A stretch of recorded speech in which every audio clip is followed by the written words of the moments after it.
के जो 2 लेक्चर थे उसमें हमने डाटाबेस हैंडलिंग डिस्कस की, याद होगा।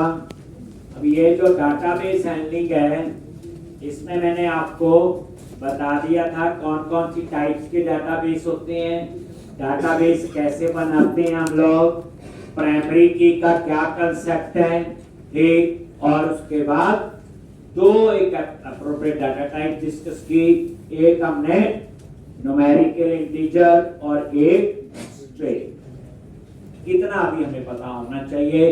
अभी आगे और बड़ी चीजें डाटाबेस में वो हम धीरे धीरे करेंगे जैसे जरूरत होगी, ठीक। तो अब हम लोगों ने आगे, अब आपको ये पता चल गया कि जो हम ASP.NET में एप्लीकेशन बनाते हैं, जावा में एप्लीकेशन बनाते हैं, पाइथन में, PHP में, ठीक, वो सारी कहां पे रन होती हैं? Application server. इसी तरह से डाटाबेस, जो डाटाबेस है वो आपका कहां पे रन होता है? Database server. दो अलग-अलग, ठीक। आज हम लोग डाटाबेस सर्वर पे डाटाबेस भी बना चुकी हैं, बताया था कैसे डाटाबेस बनाते हैं, क्या उसकी एक्सटेंशंस होती हैं, क्या उसका सारी कहानी मैंने आपको बताई है। MDF, LDF, NDF, SDF सारा पता है। और एप्लीकेशन भी हमें ASP.NET में बनानी आती है। आज हमने दोनों को आपस में एक्सेस करना है, तभी वो कंप्लीट एप्लीकेशन आपकी बनेगी। तो यहां पे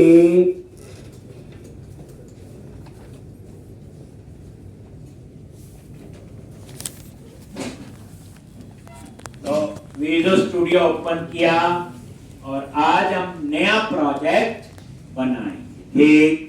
कैसे? क्रिएट अ न्यू प्रोजेक्ट, ठीक। पहले हम ASP.NET एप्लीकेशन बनाएंगे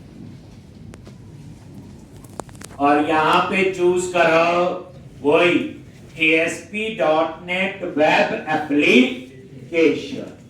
जब एक बार आपको टेम्पलेट सेलेक्ट कर लेते हो तो यहाँ लेफ्ट हैंड साइड पे आ जाता है, फिर बार बार आपको यहां ढूंढने की जरूरत नहीं। तो ASP.NET web application, then click on next और यहां एप्लीकेशन का नेम रख दिया अंडरस्कोर विद डेटाबेस। इसमें हम डाटाबेस यूज करेंगे। अंडरस्कोर क्या इसका बैच टाइम दे दिया 10:33, कुछ भी रख सकते हो, एप्लीकेशन का नाम है। विद डाटाबेस लिख दिया क्योंकि इसमें मैंने डाटाबेस यूज करना है। उसके बाद ब्राउज करके एक आप यहां पे ब्राउज पे क्लिक किया,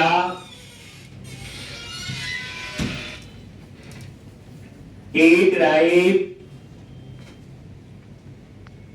कहां सेव करना है? मैंने बोला जी डी ड्राइव के अंदर एक फोल्डर है ASP.NET जो मैंने बनाया हो। आपने जो फोल्डर बनाया होगा आप वहां सेव कर सकते हो, आपकी चॉइस है।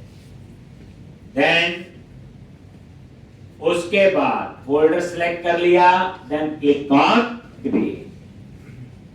हम ASP.NET में सिंपल 2 प्रोजेक्ट बनाएंगे, एक ये बना रहा हूं एप्लीकेशन, एक और, फिर हम MVC पे काम करेंगे। इसका बनाने का मोटिव यह है आपको ये पता चल जाता डाटाबेस क्या है और एप्लीकेशन क्या है, और डाटाबेस एप्लीकेशन आपस में कैसे वर्क करते हैं। और यहां पे चूज कर लिया एम्पटी,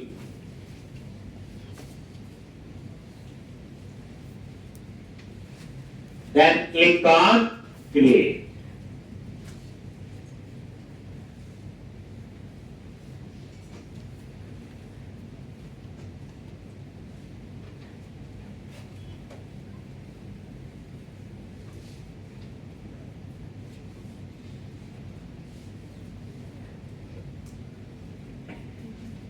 ठीक।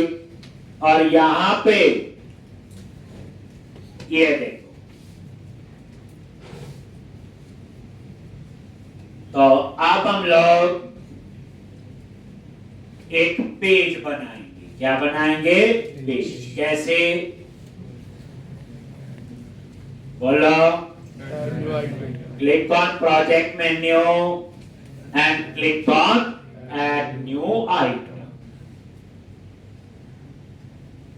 और यहां पे चूज किया वेब फॉर्म, और यहां पे नेम दे दिया एम्प्लॉय। अब आज की डेट में आपको पेज बनाना आता है, रन करना आता है, सारी कहानी तभी मैंने करवाई थी। एम्प्लॉय, पेज का नेम क्या होगा?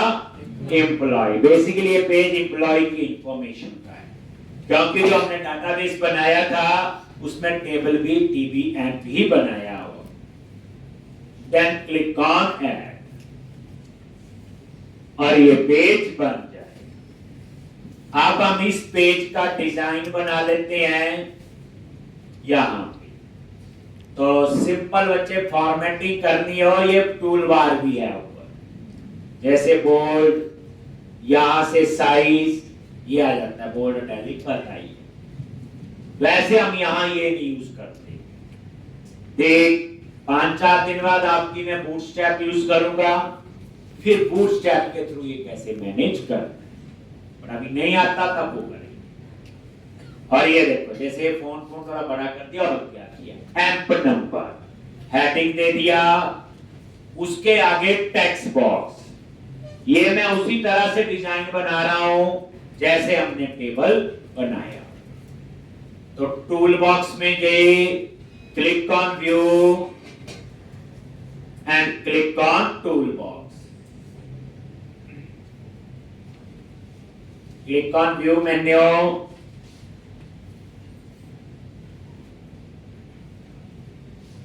और क्लिक ऑन टूल बॉक्स, और यहां पे ये उसका टेक्स्ट बॉक्स है। क्लिक कर लिया, ये एम्प नंबर के लिए टेक्स्ट बॉक्स। दोबारा देखो, अब नेम, और यहां पे एम्प्लॉय नेम के लिए भी वही टेक्स्ट बॉक्स। इसी तरह से एड्रेस, उसके लिए टेक्स्ट बॉक्स, और इसी तरह से सैलरी। जब ये डिजाइन बनाया, ये पूरी रिक्वायरमेंट मेरे माइंड में थी, तभी मैंने टेबल बनाया था। हमेशा याद रखना, पहले डाटाबेस डिजाइन होगा।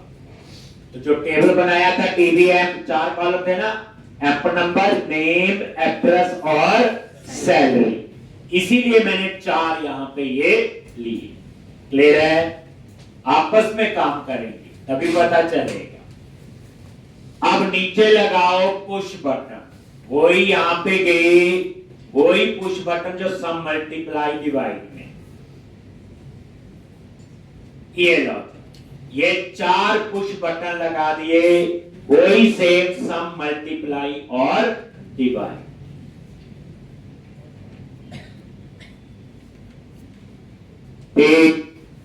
अब यहां पे ये 4 टेक्स्ट बॉक्स, सम मल्टीप्लाई, उसकी जगह ये चेंज हो गए। क्या करूंगा देखोगे। फर्स्ट बटन की प्रॉपर्टीज में गए, तो बटन पे क्लिक किया, शॉर्टकट किया F4, और यहां पे टेक्स्ट चेंज कर दिया से, मीनिंग बताऊंगा। इसका फॉन्ट बड़ा छोटा, वो यहां से भी कर सकते हैं। साइज, ये दूसरा बटन, यहां पे टेक्स्ट चेंज कर दिया, अपडेट,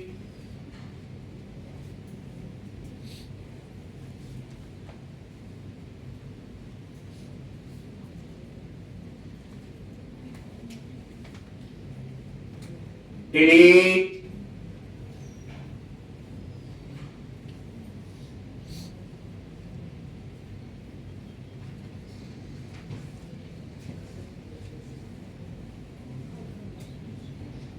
डिस्प्ले, बताता इसके मीनिंग।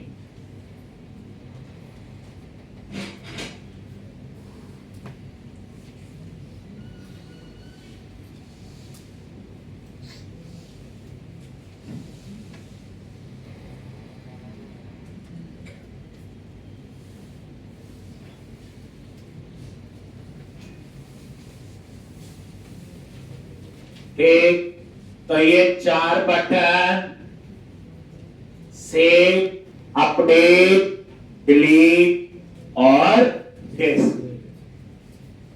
जो बच्चे मैं ये एप्लीकेशन करवा रहा हूं, फर्स्ट एप्लीकेशन है अपनी तरफ से। जिस मर्जी लैंग्वेज में काम कर लो, स्ट्रक्चर इसी एप्लीकेशन का यूज होता है। जितना मर्जी बड़े से बड़ा प्रोजेक्ट बना लो, यही स्ट्रक्चर फॉलो होता है। मतलब कहने का ही है, देखो जैसे मैंने इसको रन किया, वही शॉर्टकट की F5 याद रख लो ध्यान से।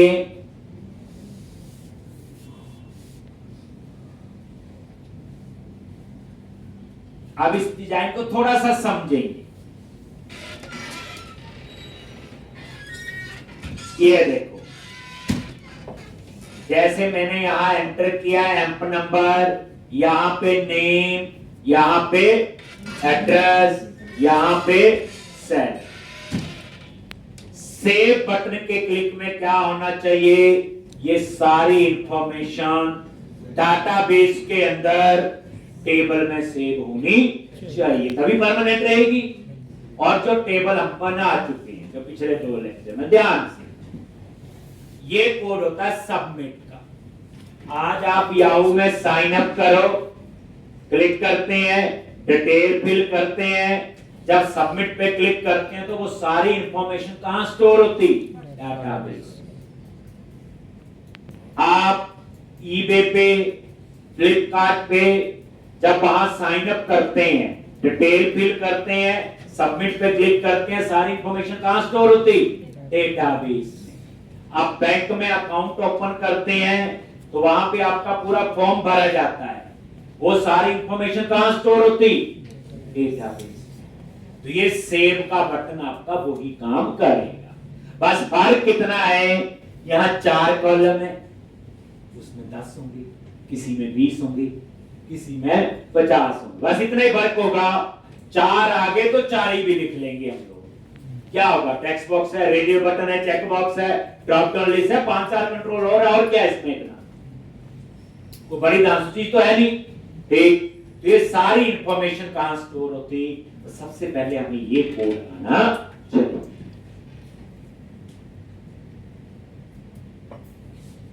अपडेट का क्या मीनिंग है,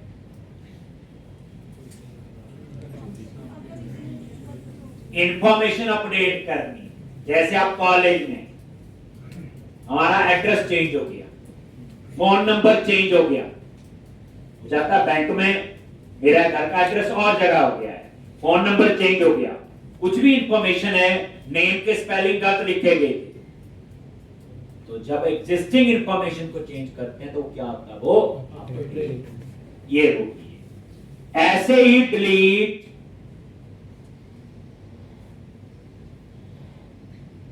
डिलीट में क्या होना चाहिए, एग्जिस्टिंग इंफॉर्मेशन को डिलीट करो, एग्जिस्टिंग इंफॉर्मेशन को डिलीट करो। जैसे अब ये अकाउंट नहीं है तो क्या करो, इसको डिलीट कर दो। गलत डेटा ऐड हो गया, डिलीट। डिलीट ध्यान से समझना, डिलीट का मतलब ये नहीं नेम डिलीट कर दो, ऐसे ये नहीं होगा, ये कॉलम डिलीट नहीं होता, याद रखना। कॉलम का डाटा वो तो अपडेट होगा,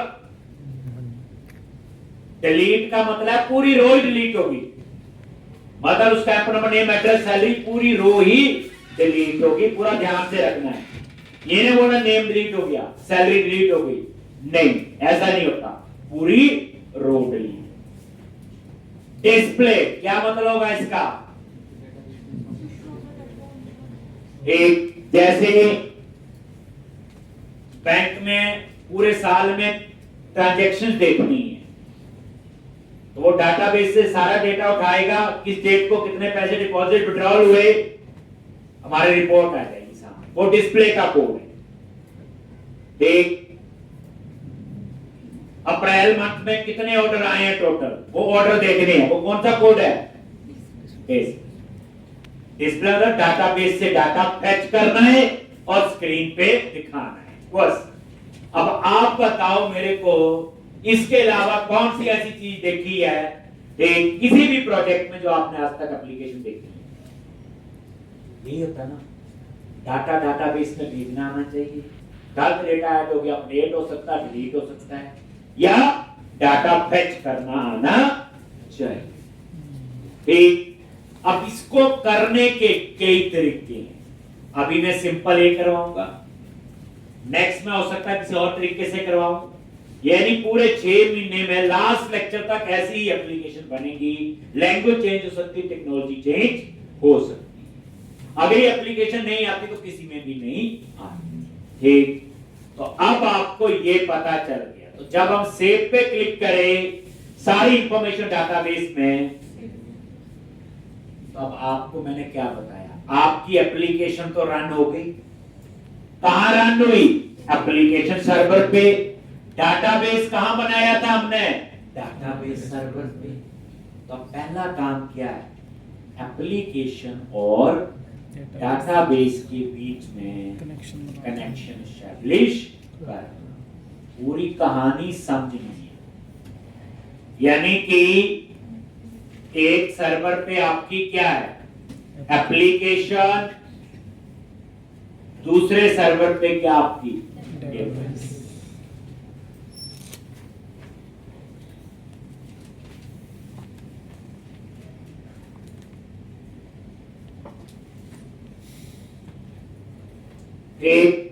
एक सर्वर पे एप्लीकेशन और एक सर्वर पे डाटाबेस।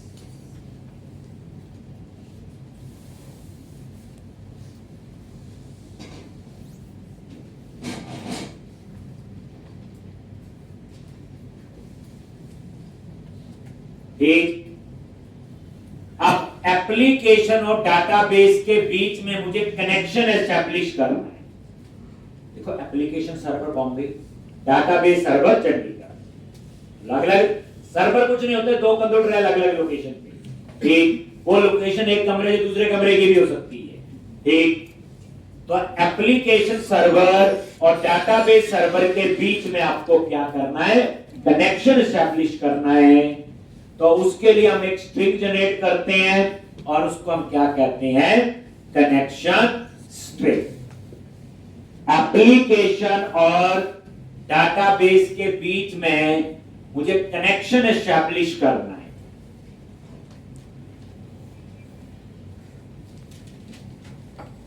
उसके लिए हम एक स्ट्रिंग जनरेट करते हैं और उसको हम कहते हैं कनेक्शन स्ट्रिंग। कनेक्शन स्ट्रिंग कुछ नहीं है, एक स्ट्रिंग है जिसमें पता क्या लिखा होगा? डाटाबेस सर्वर का नाम, उसका IP address, user name, password, यही होगा। मान लो ये एप्लीकेशन सर्वर है, उस कॉर्नर पे दूसरी जगह पड़ा है डाटाबेस सर्वर। मुझे उस कंप्यूटर को एक्सेस करना है। यहां क्या होगा? उस कंप्यूटर का नाम होगा, आईपी एड्रेस होगा, यूजर नेम होगा, पासवर्ड होगा, मैं एक्सेस कर लूंगा। तो सबसे पहले एप्लीकेशन और डाटाबेस के बीच में मुझे कनेक्शन बनाना होता है, कनेक्शन एस्टैब्लिश करना है। उसके लिए हम एक स्ट्रिंग जनरेट करते हैं और उसको हम क्या कहते हैं? Connection string. क्या कहते हैं उसको? Connection string. एप्लीकेशन और डाटाबेस के बीच में कनेक्शन एस्टैब्लिश करने के लिए तो वो होता है कनेक्शन स्ट्रिंग। एक वो कनेक्शन स्ट्रिंग क्या होता है, कैसे लिखते हैं, वो प्रैक्टिकल में आएंगे। वैसे होगा कुछ नहीं, सर्वर का नाम, डाटाबेस का नेम, यूजर नेम, पासवर्ड, ऐसी चीजें आपकी आएंगी। लेकिन अब ये कनेक्शन स्ट्रिंग हम कहां लिखें? अपनी एप्लीकेशन के अंदर कहीं ना कहीं तो लिखना होगा। तो मैं चाहता हूं ये जो कनेक्शन स्ट्रिंग है एक जगह लिखें, पूरे प्रोजेक्ट में यूज करें। एक जगह चेंज करें, पूरे प्रोजेक्ट में चेंज होना चाहिए। और एक जगह चेंज किया तो पूरे प्रोजेक्ट में चेंज होना चाहिए। और जब कभी मैं कनेक्शन स्ट्रिंग चेंज करूं, मुझे प्रोजेक्ट रिकंपाइल नहीं करना चाहिए। अगर मेरा प्रोजेक्ट रिकंपाइल होगा तो मेरी एप्लीकेशन डाउन हो जाएगी। हमेशा बच्चे में ना उल्टा पढ़ते हैं, याद रखना, इसे रिवर्स नहीं कहते हैं, सीधा नहीं पढ़ते। पीए कनेक्शन स्ट्रिंग लिख दिया नहीं, उससे पहले पूरी रिक्वायरमेंट एनालिसिस होनी चाहिए, सॉल्यूशन बाद में मिल जाएगा। तो कनेक्शन सिंक एक जगह लिखना है, पूरे प्रोजेक्ट में यूज करना, फायदे पता ही है। कल को कनेक्शन सिंक चेंज हो गया, डाटाबेस सर्वर चेंज हो गया, क्लाइंट ने दूसरी कंपनी से डाटाबेस सर्वर खरीद लिया, तो हमें कनेक्शन सिंक चेंज करना पड़ेगा। एक जगह चेंज करे तो पूरे प्रोजेक्ट में चेंज होना चाहिए। और जब कभी कनेक्शन सिंक चेंज करूं, मुझे प्रोजेक्ट रिकंपाइल नहीं करना। जैसे फॉर एग्जांपल प्रोजेक्ट बना दिया, अब आपको पता प्रोजेक्ट घर में तो नहीं चलेगा, मैं डेवलपर हूं, मैंने पूरी एप्लीकेशन डेवलप कर दी, अब इसको रन करना है तो मेन सर्वर पे डालेंगे, जैसे wyahu.com है, wabc.com होगा, सर्वर पे डालेंगे। अब लाखों लोग घरों में एक्सेस करते हैं www.abc.com, कर रहे हैं, ठीक है। कल को क्लाइंट कहता आपका डाटाबेस सर्वर मेरा चेंज हो गया, तो वो डेवलपर को बोलेगा, मैं डेवलपर हूं, मैं अपने लैपटॉप पे खोलूंगा और कनेक्शन सिंक चेंज कर दूंगा। फिर वो प्रोजेक्ट दोबारा कंपाइल करूंगा, दूसरे को चेंज करोगे, फिर मैं उस प्रोजेक्ट को दोबारा से कहां डालूंगा, सर्वर पे। जितना टाइम उसको सर्वर पे डालने में लगेगा, पुराने को हटाने में लगेगा, उतनी देर आपकी एप्लीकेशन डाउन हो जाएगी, यानी कि काम रुक जाएगा। कई बार आपने नोटिस किया कि नहीं, कई बार आपको एप्लीकेशन ओपन करते हैं तो मैसेज आता है, पेज पे लिखा हुआ application down for maintenance mode for this time to this time, देखा होगा कई जगह आता है। वो यही प्रॉब्लम होती है। और आप तो एक्सपर्ट हो, आप चाहते हो कि मैं कनेक्शन सिंक चेंज करूं, कभी भी मुझे प्रोजेक्ट रिकंपाइल नहीं करना पड़े, क्योंकि जब प्रोजेक्ट दोबारा कंपाइल होगा ना, जब दोबारा पूरा प्रोजेक्ट कंपाइल होगा, दोबारा प्रोजेक्ट सर्वर पे डालेंगे, तो जितने लोग उसको घरों में एक्सेस कर रहे होंगे उतनी देर काम रुक जाएगा ना उनका। हम चाहते हैं ऐसा ना, ठीक। तो इसलिए हम लोग जो है देख क्या करें, तो अब हम लोगों ने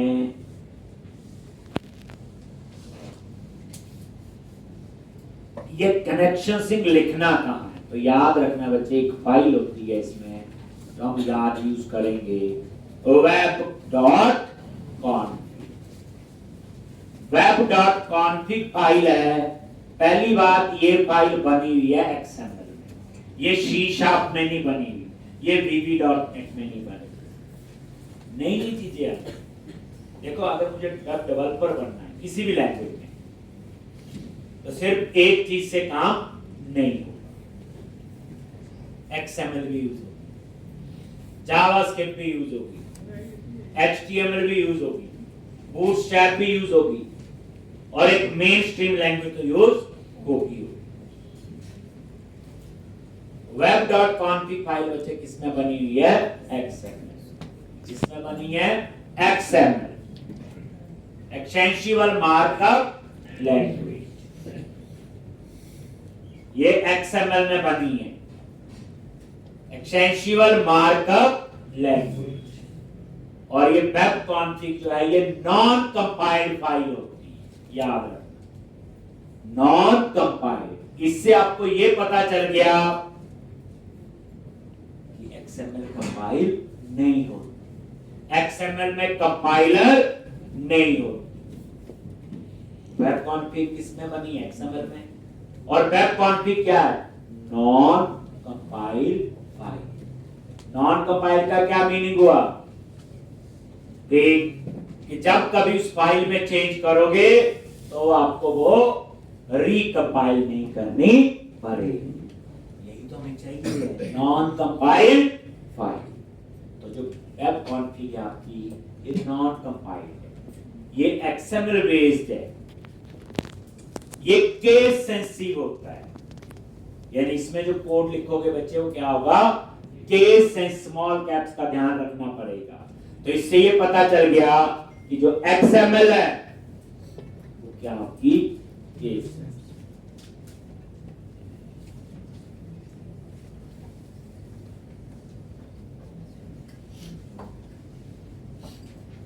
ठीक, तो XML है आपकी, ये केस सेंसिटिव होती है, यानी स्मॉल कैप्स का ध्यान रखना पड़ेगा। अब वेब कॉन्फ़िग फाइल होती किसके लिए है? That is use for project configuration.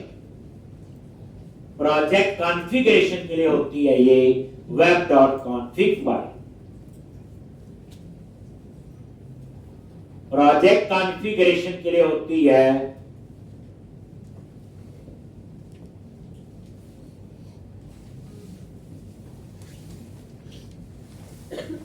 web.config file.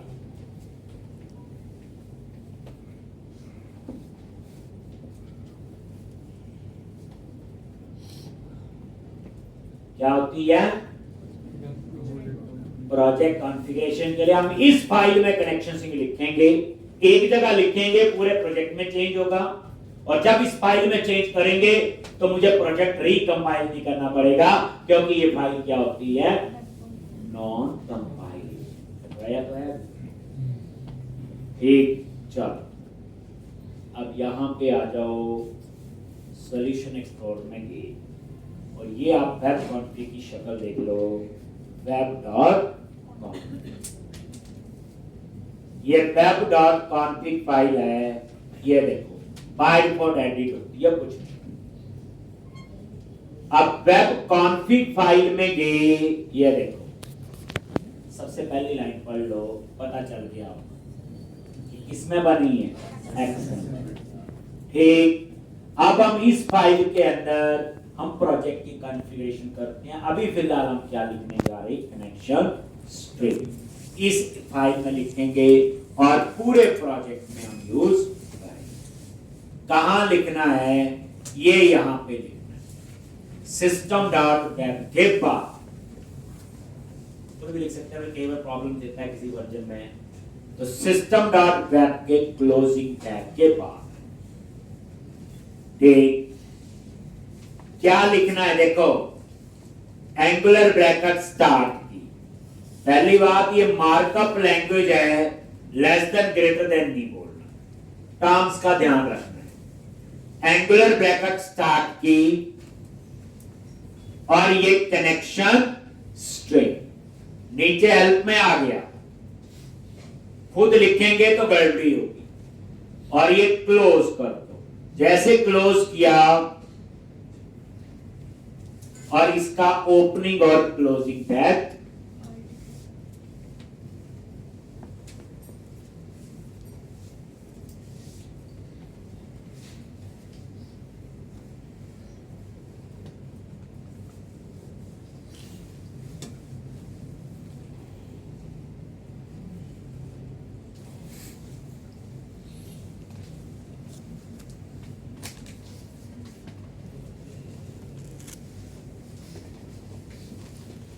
एक connection string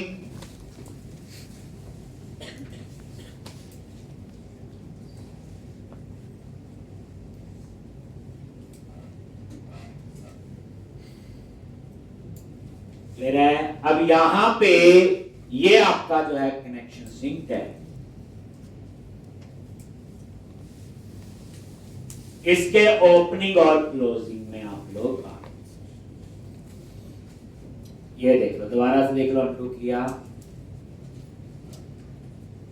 angular bracket start की और कनेक्शन स्ट्रिंग हेल्प में आ रहा नीचे, बस इसको क्लोज करो तो ये इसका क्लोजिंग टैग आ गया। जो भी कोड लिखना है इसके ओपनिंग और क्लोजिंग पता ही है, टैग ये स्टार्टिंग है और ये इसका क्लोजिंग टैग। अब यहां पे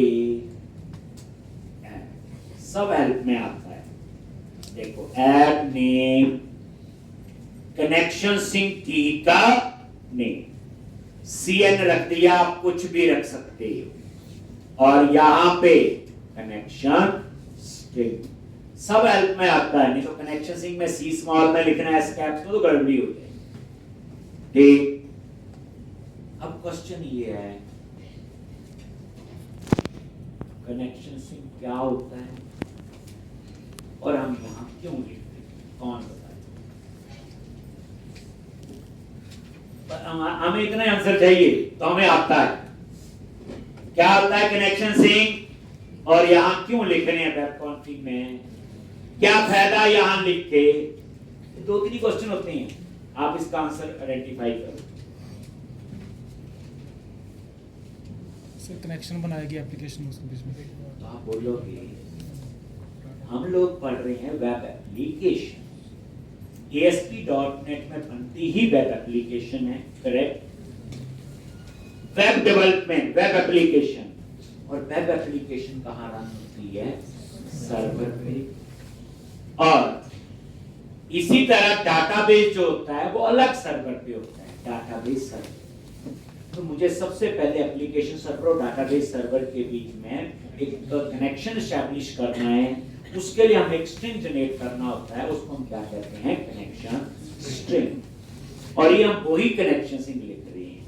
अब वेब कॉन्फ़िग में क्यों लिख रहे हैं, हम यहाँ एक जगह लिखेंगे पूरे प्रोजेक्ट में यूज करेंगे, एक जगह चेंज करेंगे पूरे प्रोजेक्ट में चेंज होगा, जब यहाँ चेंज करेंगे तो प्रोजेक्ट रिकंपाइल नहीं करना पड़ेगा, इसलिए मैंने कनेक्शन स्ट्रिंग वेब कॉन्फ़िग में लिखा। अपने आप को ज्यादा कंफ्यूज नहीं करना। आप लोग कंफ्यूज याद रख लेते हैं, वो डाटाबेस हो गया, डाटाबेस का एप्लीकेशन है, ये तो कनेक्शन स्ट्रिंग बड़ी मुश्किल चीज है, ये तो डाटाबेस और उसके बीच में कनेक्शन बनाने के। सिंपल समझो, सिंपल लिखो, सिंपल, और ये 2-3 ही होते हैं, यही आता है ना आपके माइंड में। अगर आप एक वन गो में देखो आपको क्या ये क्या होता है कनेक्शन स्ट्रिंग, हम इसको क्यों लिख रहे हैं, इसका हमें फायदा क्या,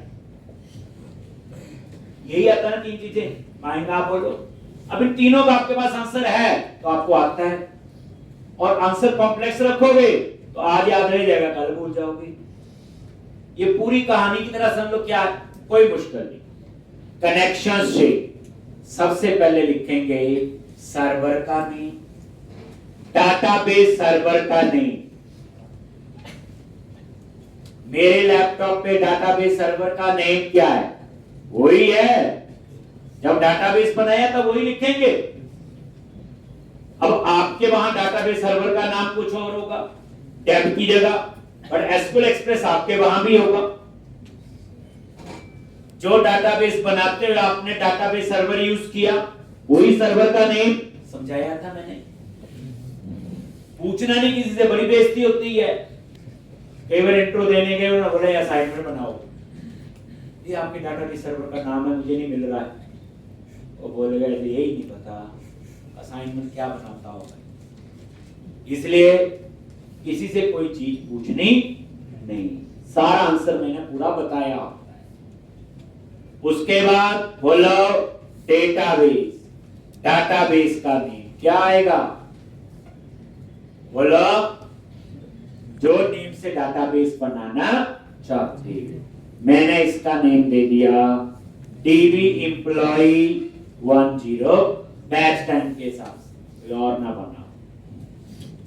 इस नाम से बनाया हुआ, किस नाम से बनाया हुआ, हाँ जी, ये मर्जी से नहीं लिखना, डाटाबेस तो हमने बनाया था, किस नाम से बनाया हुआ, नहीं याद आ रहा तो देख लो, देखो बीच में सैटरडे संडे आ गया, भूल सकते हो आप।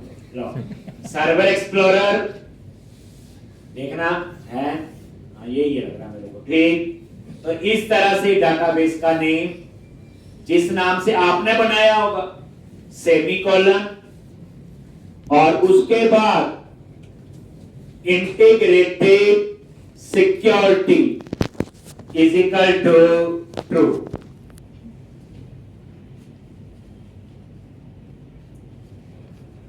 Integrated security is equal to true.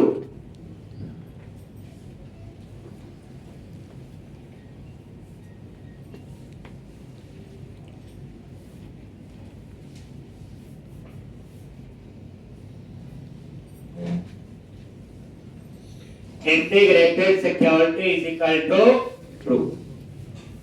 ये होता है विंडोज ऑथेंटिकेशन को इनेबल करने के लिए। याद होगा जब हमने डाटाबेस बनाया था, याद करो विंडो ऑथेंटिकेशन यूज की थी, याद है। तो इंटीग्रेटेड सिक्योरिटी किसके लिए होता, विंडोज ऑथेंटिकेशन को इनेबल करने के लिए। ताकि विंडो का यूजर भी मेरे डाटाबेस को एक्सेस कर सके। बट मान लो आपने विंडोज नहीं यूज की, एसक्यूएल सर्वर ऑथेंटिकेशन, तो इसकी जगह यूजर नेम और पासवर्ड आ जाएगा और कुछ चेंजेस नहीं होंगे। 2 टाइप्स की ऑथेंटिकेशन होती है ना माइक्रोसॉफ्ट एसक्यूएल सर्वर में रखवाई थी, विंडो ऑथेंटिकेशन और एसक्यूएल सर्वर ऑथेंटिकेशन। अभी हमने विंडोज ऑथेंटिकेशन और इंटीग्रेटेड सिक्योरिटी ट्रू, अगर ये नहीं है तो यहाँ पे यूजर नेम और पासवर्ड किसका, माइक्रोसॉफ्ट एसक्यूएल सर्वर के यूजर। अभी यही तो इस तरह से ये है और ये इसका इंप्लिसिट क्लोज हो गया है। अब ये कनेक्शन स्ट्रिंग जो है मल्टीपल भी हो सकती है। ये जो कनेक्शन स्ट्रिंग है ये मल्टीपल भी हो सकते हैं। आज तो एक ही डाटाबेस यूज हो रहा है इस प्रोजेक्ट में, एक प्रोजेक्ट में याद रखना मल्टीपल डाटाबेस भी हो सकते हैं। जैसे ये देखो, फिर आप ऐसे लिखोगे एंटर और मान लो है ऐड नेम, बस की का नाम यूनिक होना चाहिए जिससे हम कनेक्शन स्ट्रिंग को एक्सेस कर। पर अभी मुझे जरूरत नहीं है, हम मल्टीपल कनेक्शन स्ट्रिंग लिख सकते हैं। ये सेकंड लाइन की अभी हमें जरूरत नहीं। ठीक, तो ये आप लोग इसकी जरूरत नहीं।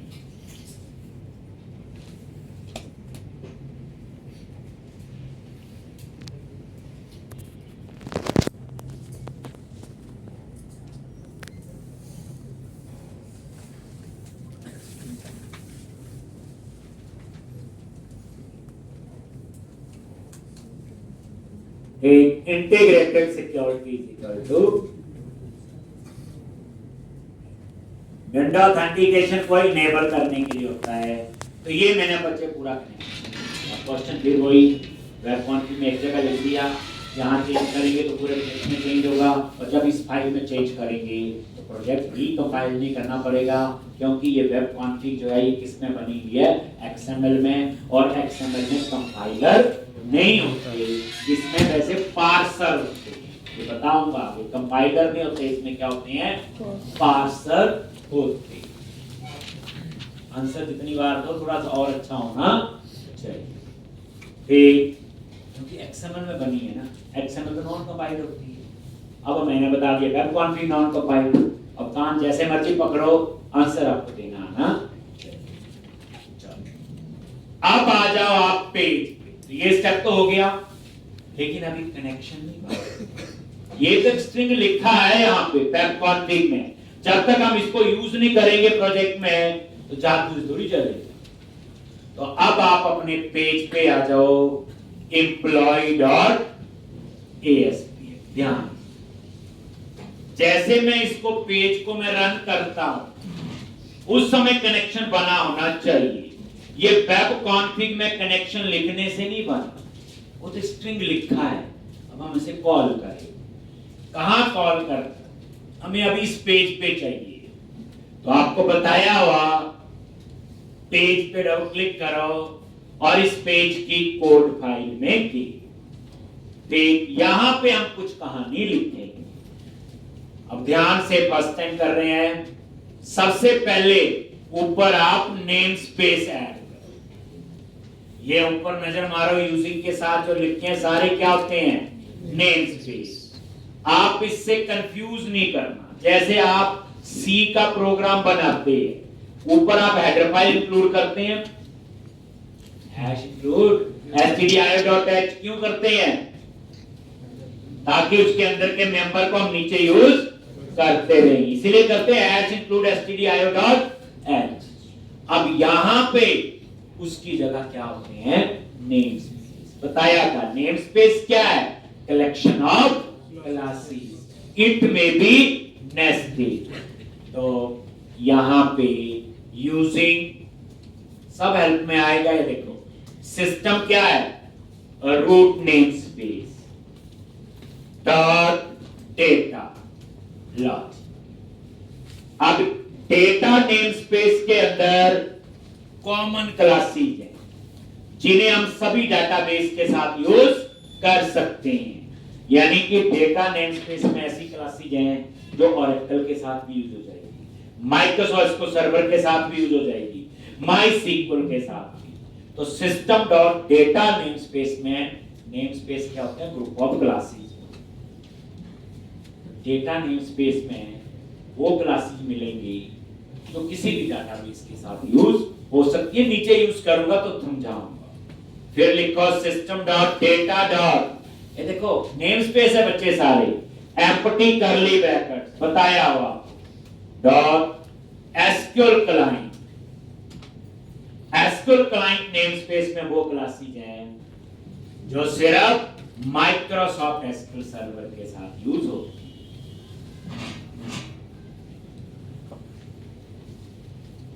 System dot data dot SQL client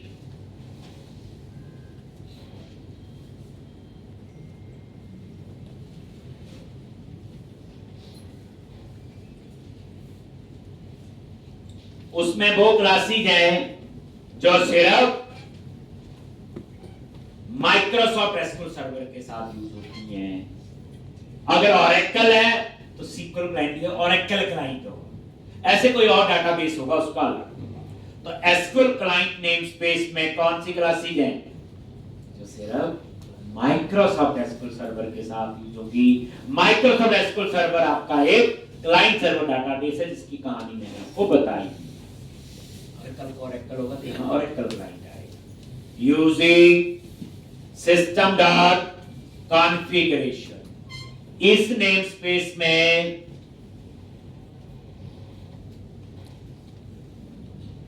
वो क्लासेज हैं जो सिर्फ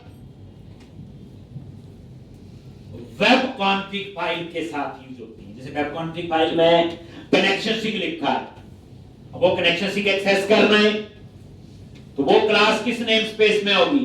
सिस्टम डॉट कॉन्फ़िगरेशन। यानी वेब कॉन्फ़िग के साथ कुछ भी मैनिपुलेशन करनी है देन उसकी क्लासेस किस नेमस्पेस में होगी? System dot configuration. जैसे हमें वेब कॉन्फ़िग से कनेक्शन से रीड करना, ठीक है जी। अब यहां पे तीनों नेमस्पेस ऐड कर system dot data, data dot SqlClient and system dot configuration. अब यहां पे आप आ जाओ,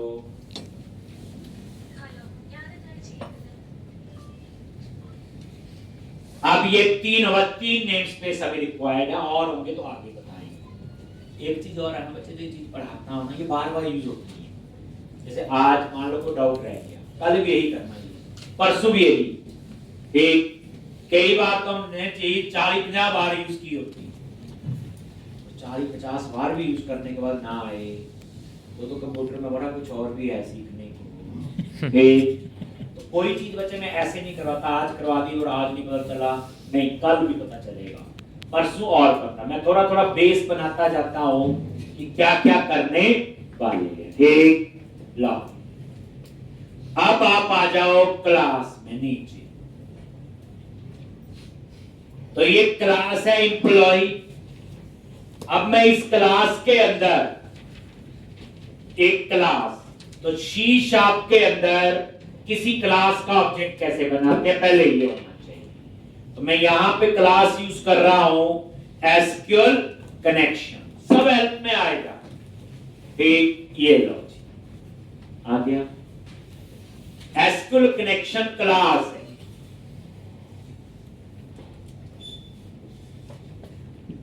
और उसके बाद कौन जो है इस क्लास का object is equal to new, और न्यू के बाद क्या आता है जल्दी बोलो,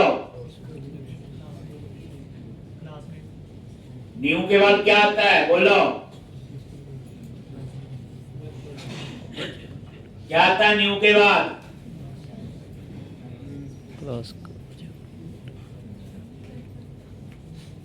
डिफॉल्ट। तो याद रखना न्यू के बाद हमेशा क्लास का कंस्ट्रक्टर होता है, याद रखना। कंस्ट्रक्टर एक मेथड होता है सेम नेम क्लास में। और उसकी पहचान क्या, पीछे ब्रैकेट लगी है। जो लेफ्ट हैंड साइड में एसक्यूएल कनेक्शन लिखा, दिस इज योर क्लास, ये क्लास नेम है। और न्यू के बाद जो लिखा वो क्या होता है, आपका क्लास का कंस्ट्रक्टर। और जब न्यू लगाते हो तो मेमोरी कहां एलोकेट होती है, हीप के अंदर। याद करो, न्यू लगाते हैं तो मेमोरी कहां एलोकेट होती, हीप के। ये बड़े गुस्से से देख रहे, मैंने ही करवाया होगा। ठीक, और तो ये क्लास का नेम याद रखना, और न्यू के बाद उस क्लास का कंस्ट्रक्टर कॉल होता है। कंस्ट्रक्टर क्या होता है, एक मेथड होता है, सेम नेम क्लास नेम, और मेथड की पहचान क्या होती है, पीछे ब्रैकेट्स लगती है। ठीक, दोबारा देखो, जैसे मैं इस एसक्यूएल कनेक्शन पे क्लिक किया और मैं F12 प्रेस करता हूं, बताया हुआ कहां क्लास बनी है, ये देखो F12 प्रेस किया, ये देखो एसक्यूएल कनेक्शन पे आ गया अपने आप। पहली बात क्या लिखा आ रहा है, public sealed class SQL connection. Class एक तो चल गया, नई चीज आ गई सील्ड क्लास। तो सी शार्प के अंदर जो सील्ड क्लासेस होती है, याद रखना, ऐसी क्लासेस जिनको आप इनहेरिट नहीं कर सकते। जिन क्लासेस को आप इनहेरिट नहीं कर सकते वो होती है सील्ड क्लासेस। यानी एसक्यूएल कनेक्शन क्लास कभी भी इनहेरिट नहीं हो सकती। कोई इंट्रो में पूछे सील्ड क्लासेस कौन सी होती हैं, तो आप बोलोगे नॉट इनहेरिट। जिन क्लासेस को हम कभी भी इनहेरिट नहीं कर सकते उन्हें हम कहते हैं सील्ड क्लासेस। फिर मुझे बताओ ऐसी कौन सी क्लासेस हैं जो इनहेरिट ही हो सकती हैं, ये आप बता दें।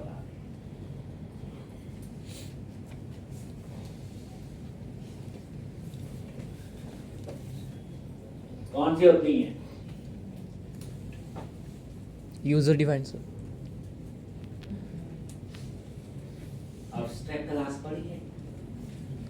एब्स्ट्रैक्ट क्लास इनहेरिट ही हो सकती है। लिखते हैं एब्स्ट्रैक्ट क्लास नहीं पढ़ी, जिनको सिर्फ इनहेरिट कर सकते हैं उसका ऑब्जेक्ट नहीं बनता। याद करो, C++ बड़ा होता है, जो एब्स्ट्रैक्ट क्लासेस हैं उनको इनहेरिट ही कर सकते हैं। अभी नहीं समझा, जब कोई ऐसी डिमांड आएगी तब समझाएगा। अभी चलो एक ही चीज याद रखो, सील्ड क्लासेस वो होती जिनको इनहेरिट नहीं कर सकते। तो एसक्यूएल कनेक्शन एक सील्ड क्लास है, और एक किस नेम स्पेस में, नजर मारो ऊपर, system.data.sql क्लाइंट, इसलिए वो नेम स्पेस मैंने ऊपर ऐड किया। समझ आ गई बात? ठीक, ये अब वापस, अब न्यू के बाद जो एसक्यूएल कनेक्शन है इस पे मैं F12 प्रेस करता हूं, किया जी। आगे इस बार वो यहां आया, ये देखो, तो ये क्या है, इसका कंस्ट्रक्टर। क्या है ये? कंस्ट्रक्टर।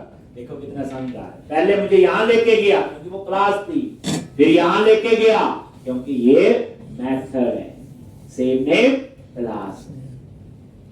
एक ये F12 तो बड़ी अच्छी चीज है पढ़ने के लिए। आपका 50-60% बुक्स तो मैंने ऐसे सिखा देना है जैसे हम लोग F12 से करते हैं। बाकी जब यूज करेंगे तो और चीजों का पता होगा। लॉज। अब नेक्स्ट क्वेश्चन, अब आपको पता चल गया क्लास का नेम बच्चे, ऑब्जेक्ट का नेम, और न्यू के बाद उस क्लास का कंस्ट्रक्टर। ये पहचान है सी शार्प में ऑब्जेक्ट बनाने। अब दूसरी बात,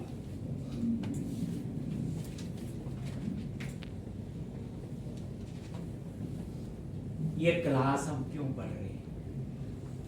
सिंटैक्स हो गया ना, क्या फायदा इसको पढ़ने का, कौन बताएगा?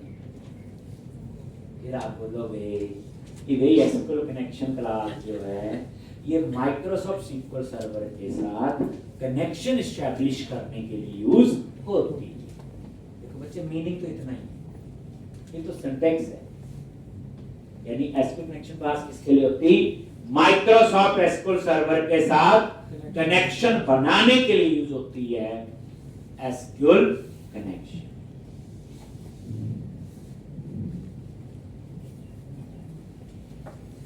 माइक्रोसॉफ्ट SQL सर्वर के साथ कनेक्शन बनाने के लिए। क्लियर है जी? अब सी शार्प में किसी क्लास का ऑब्जेक्ट कैसे बनाते हैं?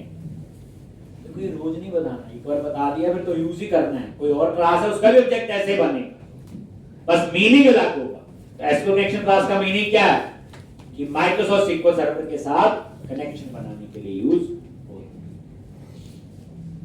अभी कनेक्शन नहीं बना, ये क्लास लेवल वेरिएबल है। कौन सा वेरिएबल है? Class level. मैं इसको पूरी क्लास के अंदर यूज कर सकता हूं। क्लास में डिक्लेयर किया ना, किसी मेथड में तो नहीं किया, तो इसको मैं इस एम्प्लॉय क्लास के अंदर कहीं पे भी यूज कर सकता हूं अंदर, इसीलिए इसे हम बोलेंगे क्लास लेवल वेरिएबल।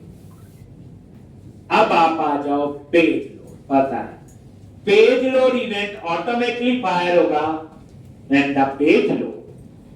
अब मैं यहां कनेक्शन बनाने का कोड लिखूं ताकि जैसे पेज लोड हो ऑटोमेटिकली डाटाबेस के साथ कनेक्शन एस्टैब्लिश हो जाए। लॉजिक तो कौन जो ऊपर ऑब्जेक्ट लिया हुआ डॉट कनेक्शन स्ट्रिंग। अब ये कनेक्शन स्ट्रिंग कहां से आएगा?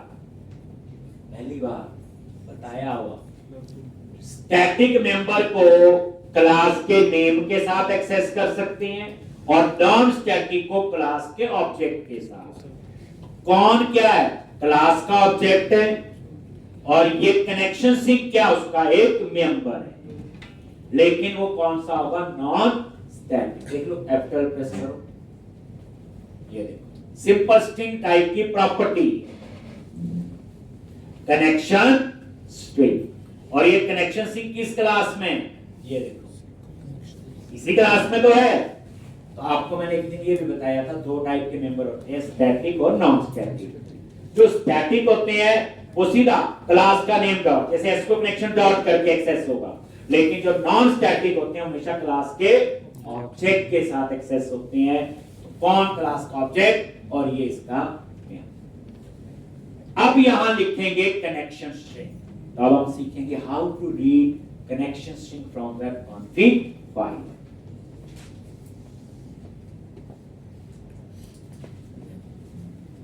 अब जिनको वेब कॉन्फिग का नहीं पता है वो बेचारे यही लिखते हैं कनेक्शन स्ट्रिंग डबल कोट्स लिख सकते हैं। लो हम भी लिख लेंगे server is equal to /SQL express जो वहां लिखा, डाटाबेस का नेम, इंटीग्रेटेड सिक्योरिटी, जो कनेक्शन स्ट्रिंग वहां लिखा मैं पूरा यहां लिख सकता हूं जैसे लिख रहा हूं, चलेगा, इसमें कोई डाउट नहीं। बट मान लो एक प्रोजेक्ट में 100 पेज है, पहली बात मुझे हर पेज पे लिखना पड़ेगा। चलो एक बार मैं लिख भी दूंगा कोई हर्ज नहीं, कल को चेंज करना है, डाटाबेस सर्वर चेंज हो गया 100 जगह चेंज करना पड़ेगा। चलो वो भी कर दूंगा, फाइंड एंड रिप्लेस कर दूंगा, लेकिन जब मैं ऐसे कोड में चेंज करूंगा तो मुझे प्रोजेक्ट रिकंपाइल करना पड़ेगा, और जब प्रोजेक्ट रिकंपाइल करना पड़ेगा तो एप्लीकेशन डाउन होगी। बताया अभी मैंने समझाया, ठीक? तो इसलिए आप तो पहले से एक्सपर्ट हो। आपने कनेक्शन स्ट्रिंग कहां लिखा हुआ? web.config फाइल में। अब हम सीखेंगे how to read connection string. बच्चे लाइंस का ना मीनिंग याद रखें, कंसेप्ट, सिंटैक्स की कोई टेंशन नहीं, ये तो 2-4 बार प्रैक्टिस करेंगे तो अपने आप याद हो जाते हैं, इसलिए उस पर कंफ्यूज नहीं हो, क्योंकि आने वाले टाइम में बताया हुआ 500-400 लाइन तो मैं नॉर्मल लिखता हूँ एक लेक्चर के अंदर, तो वो तो कभी भी नहीं याद होगी, वो तो सिंटैक्स है, लेकिन लाइन का मीनिंग पता होना चाहिए। हाँ जी, एसक्यूएल कनेक्शन क्लास मैंने क्यों यूज की? माइक्रोसॉफ्ट सिक्वल सर्वर के साथ कनेक्शन बनाना है, बस सिंटैक्स भूल गए नोटबुक से देख लेना, 2-4 बार नोटबुक से देखो फिर उसकी भी जरूरत नहीं पड़ेगी। हाउ टू रीड कनेक्ट, जैसे ये लाइन क्या कर रही, read connection string from web config file. कैसे? कॉन्फ़िगरेशन मैनेजर क्लास है, कौन सी है जी? Configuration manager dot connection string double quotes में वही की का नेम। स्क्वायर ब्रैकेट क्यों लगाई? एरे है, बताया नहीं कि कनेक्शन स्ट्रिंग मल्टीपल हो सकती हैं, तो कैसे पता चलेगा? की से। ये CN नाम कौन सा है बच्चे? ये वाला, ठीक? और उसके बाद dot connection string.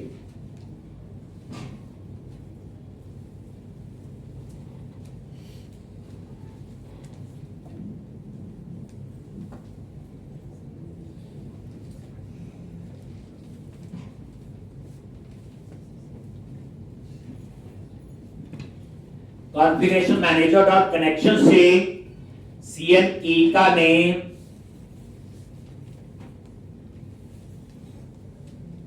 Dot connection string.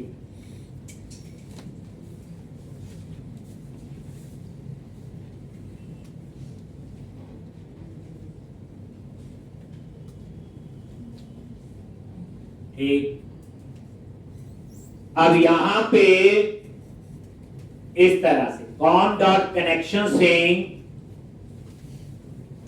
और ये आपने कनेक्शन स्ट्रिंग रीड कर क्लियर है जी। How to read connection string from web config file. अब ये कॉन्फ़िगरेशन मैनेजर क्लास कहां पे है, F12 प्रेस करते हैं। चलो ये लो, पहली बात ये स्टैटिक क्लास है, मैंने ऑब्जेक्ट नहीं बनाया इसका। एसक्यू कनेक्शन क्लास क्या थी, नॉन स्टैटिक, इसका ऑब्जेक्ट नहीं। और ये किस नेम स्पेस में, system dot configuration. Static class है, ऑब्जेक्ट बनाने की जरूरत नहीं। अब देखो इसके आगे कनेक्शन स्ट्रिंग, इस पे F12 प्रेस करो, ये देखो, और ये भी क्या आपका स्टैटिक। तो स्टैटिक मेंबर को हम क्लास के नेम के साथ एक्सेस कर सकते हैं, और नॉन स्टैटिक मेंबर को क्लास के, और नॉन स्टैटिक वो जिसके आगे स्टैटिक नहीं लिखा है। एक तो अब ये देखो, मतलब कई बच्चे जो चीज मैं लिखता हूं, मैं हमेशा कहता हूं हर एक चीज का आपके सामने सॉल्यूशन है। मैं तो एक रास्ता बताता हूं, जो चीज मैं बताता हूं वो यहां पे नजर आपको आती है। एक, इसलिए आप कल को बोले नहीं आपने गलत बता दिया, सब सामने आपका वेरीफाई होता है। तो ये वेब कॉन्फिग फाइल से कनेक्शन स्ट्रिंग रीड कर लिया, लेकिन कनेक्शन तो अभी भी नहीं बना। ये लाइन क्या क्या कर रही, just to read the connection string from web config file. फिर क्वेश्चन आता है वेब कॉन्फिग में क्यों लिखा कनेक्शन स्ट्रिंग, क्या होता है कनेक्शन स्ट्रिंग, तो पूरी कहानी आप बता, तभी आपको पता है। अब कनेक्शन बनाना है तो उसके लिए कॉन डॉट ओपन मेथड है बस। जब तक आपने ये लाइन नहीं लिखी, ऊपर वाली लाइंस का कोई फायदा नहीं। कनेक्शन कॉन डॉट ओपन, अगर कोई एरर होगी तो कॉन डॉट ओपन पे एरर देगा। अब ये ओपन मेथड कहां है, एसक्यूएल कनेक्शन क्लास में, देख लो कॉन डॉट ओपन, ओपन पे F12 प्रेस करो, ये देखो ओवरराइड बाद में बताएंगे धीरे धीरे करके। और ये कहां पे ओपन, वही सील्ड क्लास उसी में तो है। ठीक, तो इस तरह से अगर कोई एरर है बच्चे तो यहां देगा। जैसे मान लो सर्वर का नाम गलत है, डाटाबेस का नाम गलत है, कुछ भी गलती है तो गलती यहां पे आंसर दे। हां, अगर आप इस पेज को रन करते हो तो पेज लोड इवेंट सबसे पहले फायर होगा, ये दोनों लाइन चलेगी। अगर कॉन डॉट ओपन पे कोई एरर नहीं आई तो इसका मतलब ये है कि मेरा माइक्रोसॉफ्ट सर्वर के साथ कनेक्शन एस्टैब्लिश हो, कोई एरर नहीं आई, हो गया ना।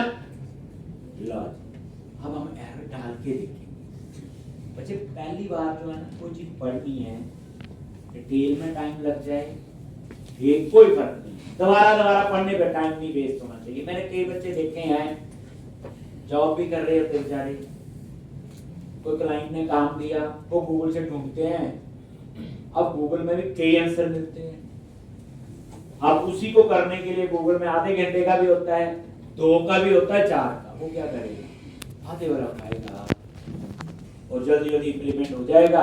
तो अब घर जाऊं इसमें क्या है, अब होगा क्या, थोड़े दिन बाद उस लॉजिक में प्रॉब्लम आ गई, या थोड़े दिन बाद किसी और प्रोजेक्ट में वैसी रिक्वायरमेंट थोड़ी चेंज करके, तो आधे घंटे वाला तो चेंज नहीं कर पाएगा बेचारे को, फिर गूगल ढूंढना पड़ा, फिर वही सारी चीजें दोबारा पढ़नी पड़ी, फिर तीसरी बार फिर। तो व्हाई शुड, एक बार 4 लगा लो ना, बार बार क्यों लगा रहे हो 4, इसलिए बेटर होता है बच्चे एक बार एक अभी चीज मैं पहली बार टाइम लगा रहा हूं, जब दूसरी बार कराऊंगा तो नहीं बताऊंगा इतनी चीजें ये। एक बार पता चल गया सारा, दोबारा तो लिखना है, पता थोड़ी करना। वही चीज सेम है, एक बार अगर आपको पता चल जाए टाइम लगता है। जैसे देखो मैं वेब कॉन्फ़िग में गया और मैंने ना डाटाबेस का नाम ना ऐसे गलत कर दिया, तो इस नाम से कोई डाटाबेस मेरे पास है ही। अब आप इसे रन करो और ये देखो पेज लोड इवेंट फायर होगा और इसे कौन डॉट ओपन पे एरर देनी चाहिए। अगर ये डाटाबेस का नेम उसे नहीं मिला, कुछ और भी गलती हो सकती है। इंटीग्रेटर के स्पेलिंग का तो भी नहीं चलेगा, सर्वर का नाम गलत तो भी नहीं चलेगा। कौन डॉट ओपन पे उसने एरर दी और ये देखो कैन नॉट ओपन डाटाबेस उसने बता भी दिया, तो एरर पढ़ के ही एरर का पता चल जाता है। इसमें आपको पता चल गया कि मेरे प्रोग्राम में अभी तक डाटाबेस का कनेक्शन नहीं बना, आप चेक करो, समझ आ गई। तो यहां पे फिर वो हटा दो जैसे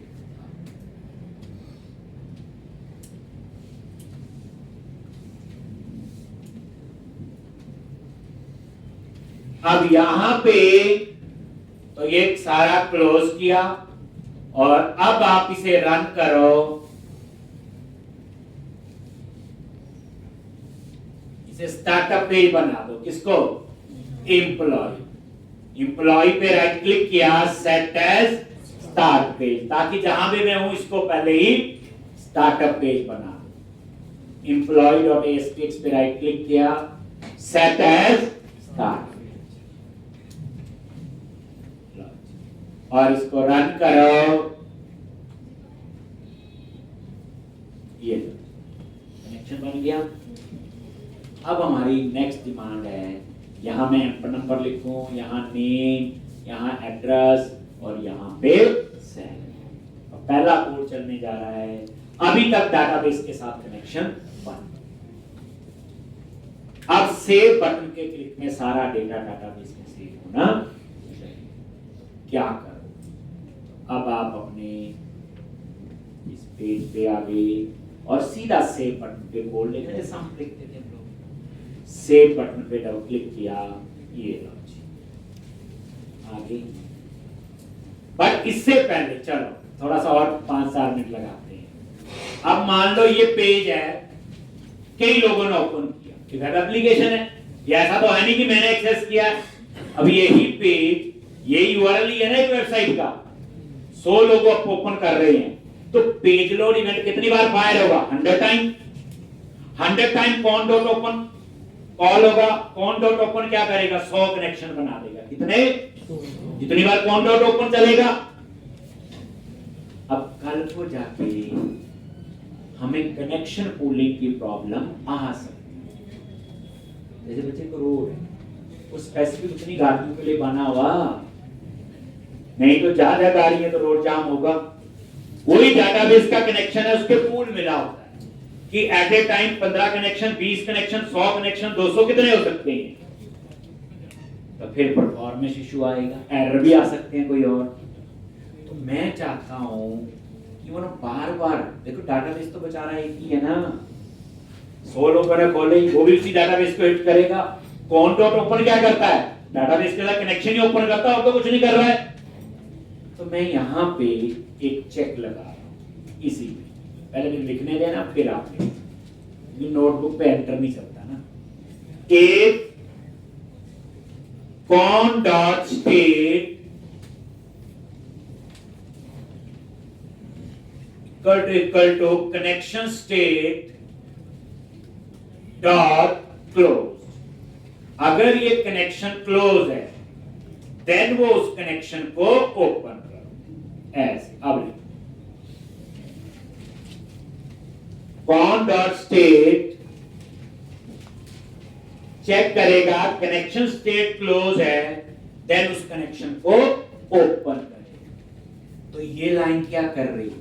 just to check the connection state, if it is close then open the connection, if it is close then open the connection। ये कनेक्शन को ओपन कर।